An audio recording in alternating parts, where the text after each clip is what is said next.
பாகிஸ்தானில் உள்ள தீவிரவாதிகளை குறிவைத்து ஈரான் நடத்திய தாக்குதலுக்கு பதிலடி கொடுக்கும் விதமாக ஈரான் மீது பாகிஸ்தான் வான்வழி தாக்குதல் நடத்தியுள்ளது. இதனால் இரு நாடுகளுக்கும் இடையே போர் மூலம் சூழல் உருவாகியுள்ளது. பாகிஸ்தானை தளமாக கொண்டு பல்வேறு தீவிரவாத அமைப்புகள் செயல்பட்டு வருகிறது. இந்த தீவிரவாத அமைப்புகள் உலகின் பல நாடுகளுக்கு அச்சுறுத்தலாக உள்ளது. அண்டை நாடுகளுக்குள் புகுந்து பல அசம்பாவித சம்பவங்களை இந்த தீவிரவாத அமைப்புகள் செய்து வருகிறது. அந்த வகையில் பாகிஸ்தானை தளமாக கொண்டு இயங்கி வரும் ஜெய்ஷ் அல் அடில் என்ற தீவிரவாத அமைப்பு ஈரானுக்கு பல அச்சுறுத்தல்களை கொடுத்து வந்தது.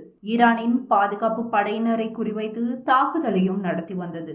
இதனை அடுத்து கடந்த செவ்வாய்க்கிழமை பாகிஸ்தானில் உள்ள ஜெய்ஷ் அல் அடில் என்ற தீவிரவாத அமைப்பு தொடர்புடைய 2 இடங்களை குறிவைத்து ஈரான் தாக்குதல் நடத்தியது. ஏற்கனவே ஈராக் மற்றும் சிரியாவில் உள்ள தீவிரவாத இலக்குகளை குறிவைத்து தாக்குதல் நடத்திய நிலையில் பாகிஸ்தானில் உள்ள தீவிரவாத அமைப்பை குறிவைத்தும் ஈரான் சரமாரி தாக்குதலை நடத்தியுள்ளது. இந்நிலையில் பாகிஸ்தானில் உள்ள தீவிரவாதிகளை குறிவைத்து ஈரான் நடத்திய தாக்குதலுக்கு பதிலடி கொடுக்கும் விதமாக ஈரான் மீது பாகிஸ்தான் வான்வழி தாக்குதல் நடத்தியுள்ளது. ஈரானில் உள்ள பலூச் பிரிவினைவாத முகாம்களை குறிவைத்து பாகிஸ்தான் வான்வழி தாக்குதல் நடத்தியுள்ளது. இதனால் ஈரானுக்கும் பாகிஸ்தானுக்கும் இடையே போர் ஏற்படும் அபாயம் உருவாகியுள்ளது. இதற்கிடையே பாகிஸ்தான் மீது ஈரான் நடத்திய தாக்குதல்கள் தொடர்பாக மத்திய வெளியுறவுத்துறை அமைச்சக செய்தி தொடர்பாளர் ஜெய்ஷ்வால் பதிலளித்துள்ளார். இது குறித்து அவர் கூறியதாவது: இது ஈரானுக்கும் பாகிஸ்தானுக்கும் இடையேயான பிரச்சனை.